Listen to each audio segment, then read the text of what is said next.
ஐயனார் துணை சரியில்லை டுடே எபிசோடில் நிலாவும் சோழனும் இருந்துக்கிட்டு அப்படின்னா அந்த டாக்குமெண்ட்டு நம்மளுடைய வீட்டில் தாங்க இருக்கணும், வெளியில் யார்கிட்டேயும் இருக்கிற மாதிரி எனக்கு தோணலை. உங்கள் பெரியப்பா சொல்கிறதெல்லாம் நோட் பண்ணி பார்த்தா கண்டிப்பாக அது அங்கிள் கிட்டே தான் இருக்கணும், அது நம்ம வீட்டில் தான் இருக்கணும் அப்படின்ற மாதிரி சொல்லிடுறாங்க.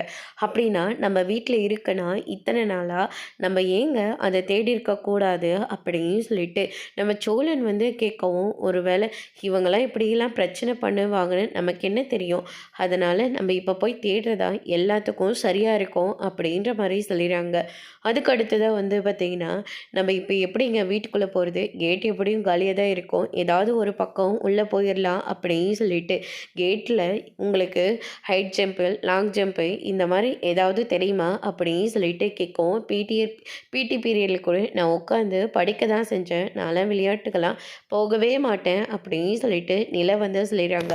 அப்படின்னா இவ்வளோ பெரிய கேட்டை எப்படிங்க தாண்ட முடியும் அப்படின்னு சொல்லிட்டு சோழன் கேட்கவும், நிலா இருந்துட்டு நானே ட்ரை பண்ணுறேன் அப்படின்ற மாதிரி சொல்லி ட்ரை பண்ணுறாங்க. ஆனால் அவங்களால எதுவுமே முடியறதில்ல. நான் ஒரு ஐடியா சொல்லட்டுமா, உங்கள் காலை பிடிச்சி உள்ள தூக்கி போட்டா அப்படின்னு சொல்லிட்டு கேட்கவும், காலை மட்டும்தான் பிடிக்கணும், வேறு எதுவும் பண்ணக்கூடாது அப்படின்ற மாதிரி சொல்லிடுறாங்க. அப்படி எதுவுமே பண்ணல தாயே அப்படின்னு சொல்லிட்டு காலை பிடிச்சி ரொம்பவே அழகாக கேட் மேலே உட்கார வைக்கிறாங்க. ஜம்ப் பண்ணுங்க, எனக்கு ரொம்ப பயமாக இருக்குது சோழன், இது வேறையா அப்படின்னு சொல்லிட்டு சோழனையும் அழகாக மேலே ஏறி குதிச்சிடுறாரு.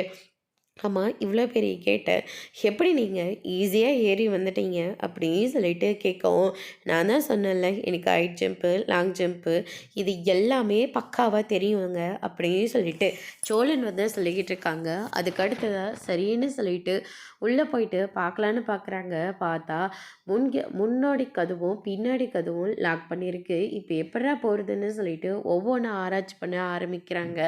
ஆனால் எதுவுமே அவங்களால பண்ண முடியறதில்ல. சோழன் இருந்துட்டு அங்கே பாருங்கள், அதை வச்சு தாங்க இன்றைக்கி நம்ம உள்ளே போக போகிறோம் அப்படின்ற மாதிரி சொல்லிடுறாங்க. என்ன குப்பையை வச்சு என்னங்க பண்ண முடியும் அப்படின்னு சொல்லிட்டு கேட்கவும், சோழன் இருந்துட்டு அந்த குப்பையை வாரி என் தலைமையில் போடுங்க அப்படின்ற மாதிரி சொல்கிறாங்க. எதுக்காக நீங்கள் இப்போ இப்படியெல்லாம் பேசுகிறீங்க, வேற என்னங்க பண்ண சொல்கிறீங்க? அங்கே பாருங்கன்னா அங்கே உங்கள் கண்ணுக்கு குப்பை மட்டும்தான் தெரியுதா, பக்கத்தில் இருக்கிற ஏனியும் கயிறும் உங்கள் கண்ணுக்கு தெரியவே இல்லையா அப்படின்ற மாதிரி சொல்லிடுறாங்க.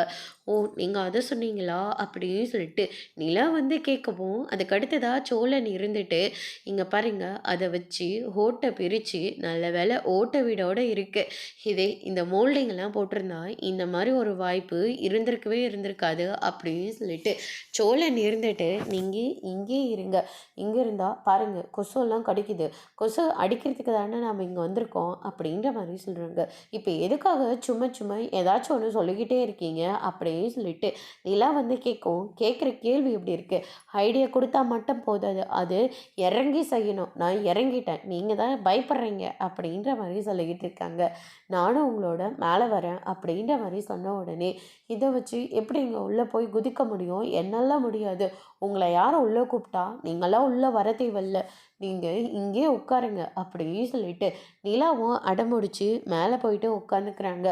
சோழன் தான் உள்ளே இறங்குறாரு. சோழன் பார்த்துங்க பத்திரம் அப்படின்ற மாதிரி சொல்லிக்கிட்டு இருக்காங்க. நான் சேஃபாக தாங்க இருக்கேன், முதல்ல நீங்கள் சேஃபாக இருங்க.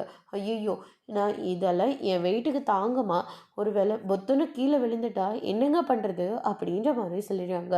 ஐயோ, உங்களுக்கு வேறு எதுவுமே பேச தெரியாதா, இப்படி தான் நீங்களாம் பேசுவீங்களா அப்படின்னு சொல்லிட்டு சோழன் சொல்லிக்கிட்டு இருக்காங்க. எனக்கு ரொம்ப பயமாக இருக்குங்க, பயப்படாதீங்க அப்படின்னு சொல்லிட்டு சோழன் இருந்துட்டு அழகாக உள்ளே போய் இறங்கிக்கிறாங்க.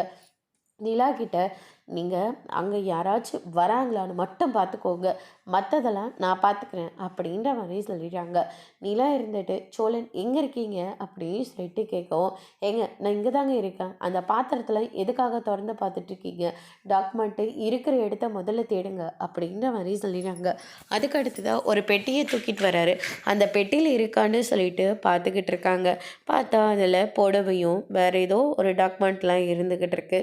சோழன் நல்லா தேடுங்க, நல்லா தாங்க தேடிட்டுருக்கேன், கொஞ்ச நேரம் நீங்கள் அமைதியாக இருங்க அப்படின்ற மாதிரி சொல்லிடுறாங்க. அதுக்கு அடுத்ததாக சோழனும் ஒவ்வொன்றா பார்த்து பார்த்து தேடிக்கிட்டு இருக்காங்க. இந்த பக்கம் அவங்க பெரியப்பாவை நல்லா கலாய்ச்சி விட்டுட்டாங்க.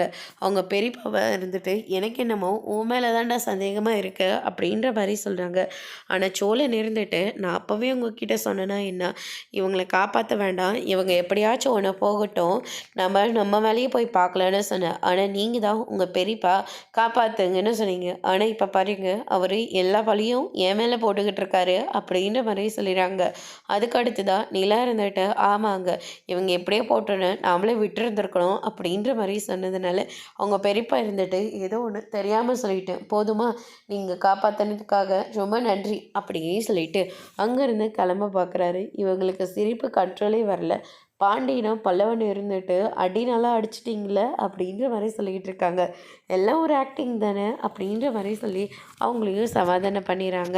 சோழன் இருந்துட்டு ஒரு வேளை இந்த ரூமில் இருக்குமா அப்படின்னு சொல்லிட்டு ஒவ்வொரு பெட்டியாக எடுத்து பார்த்துக்கிட்டு இருக்காங்க. நிலா ஒரு பக்கம் ரொம்பவே டென்ஷனாக இருக்காங்க. எப்படியாவது அந்த டாக்குமெண்ட் கிடைச்சா மட்டும்தான் அந்த வீடு நம்மளுடைய வீடு நம்மளால் ப்ரூவ் பண்ண முடியும் அப்படின்னு சொல்லிட்டு அதோட இன்னைக்கான பிரம முடிச்சிருக்காங்க. இனி ஐயனார் துணையில் அடுத்தடுத்து என்னெல்லாம் நடக்க போகுதுன்றதை வெயிட் பண்ணி பார்க்கலாம். தேங்க்யூ.